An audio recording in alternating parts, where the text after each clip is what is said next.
Tenth class आज का हमारा टॉपिक है इलेक्ट्रिक करंट।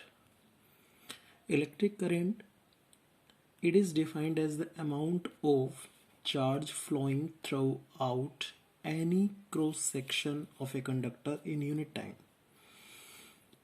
यानी कि किसी पर्टिकुलर टाइम में किसी कंडक्टर में कितना चार्ज फ्लो करता है, this is known as electric current.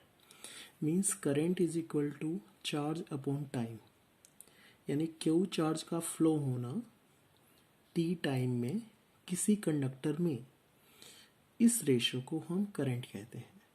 And current is represented by I, this is equal to Q upon T.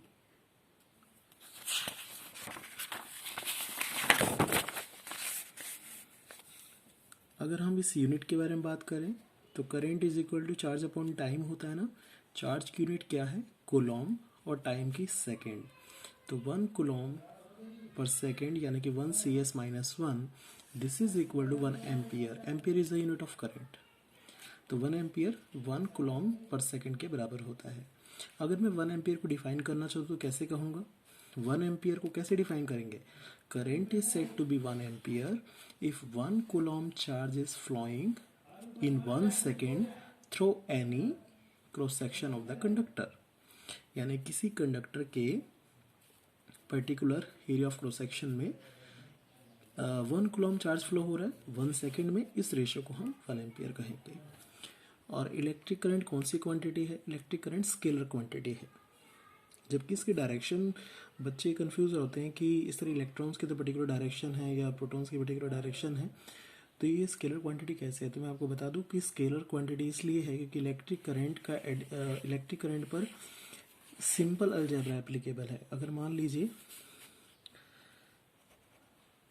एक वायर है और उसमें हम करंट 10 एम्पियर फ्लो करते हैं और यहाँ पर हमने 2 पार्टीशन कर दी, तो यहाँ अगर करंट 3 एम्पियर है तो यहाँ करंट 7 एम्पियर होगा। तो this simple addition is possible only in simple algebra, means scalar algebra. तो electric current is scalar quantity. Vector algebra is not applicable in case of electric current addition. कौन सा instrument है जिसे हम electric current को major करने के लिए यूज करते हैं? एमीटर। सिंबल क्या है? ए। और याद रखना वोल्ट मीटर, कल मैंने बताया था voltmeter is high resistance device और आइडियल वोल्ट मीटर का रेजिस्टेंस इन्फिनिटी होता है। But in case of ammeter, ammeter is low resistance device. ठीक है, क्योंकि एमीटर जो है वो करंट को मेजर करता है और जितना रेजिस्टेंस लो होगा उतना करंट हाई होगा, उतना हम इजीली मेजर कर सकते हैं। इसीलिए एमीटर जो आइडियल एमीटर है उसका रेजिस्टेंस 0 होता है और प्रैक्टिकली जो भी हम रेजिस्टेंस मेज़र करने के लिए एमीटर यूज़ करते हैं प्रैक्टिकली उसका रेजिस्टेंस 0 होता है। और सॉरी, कुछ ना कुछ फाइनाइट होगा यानी कि लो रेजिस्टेंस होगा, लेकिन आइडियल एमीटर का रेजिस्टेंस 0 होता है। और कोई भी चीज़ आइडियल पॉसिबल नहीं है, इसलिए प्रैक्टिकली उसकी कुछ ना कुछ वैल्यू तो ज़रूर होगी। Direction of conventional current is opposite to direction of electron flow। This is most important part जो समझने वाला है।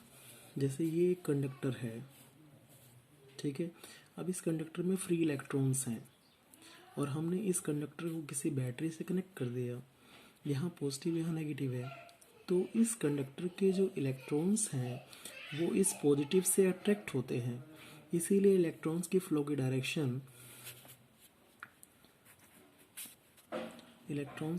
डायरेक्शन फ्रॉम बी टू ए होगी। लेकिन अगर मैं बात करूं जो बैटरी से करंट फ्लो हो रहा है उसकी डायरेक्शन क्या है? From positive to negative. तो याद रखना जो बैटरी से करंट फ्लो हो रहा है उसे हम कन्वेंशनल करंट बोलते हैं। कौन सा करंट बोलते हैं? Conventional current. और जो इलेक्ट्रॉन्स के फ्लो की डायरेक्शन है उसकी वजह से जो करंट होगा उसे इलेक्ट्रॉनिक करंट बोलते हैं। तो इलेक्ट्रॉन्स जो है वो बी टू ए मूव कर रहा है, लेकिन जो बैटरी से करंट है वो फ्रॉम पॉजिटिव और नेगेटिव, इसका मतलब उसकी डायरेक्शन कंडक्टर में ए टू बी बन रही है। तो हम कह सकते हैं कि conventional current is opposite to that of electronic current.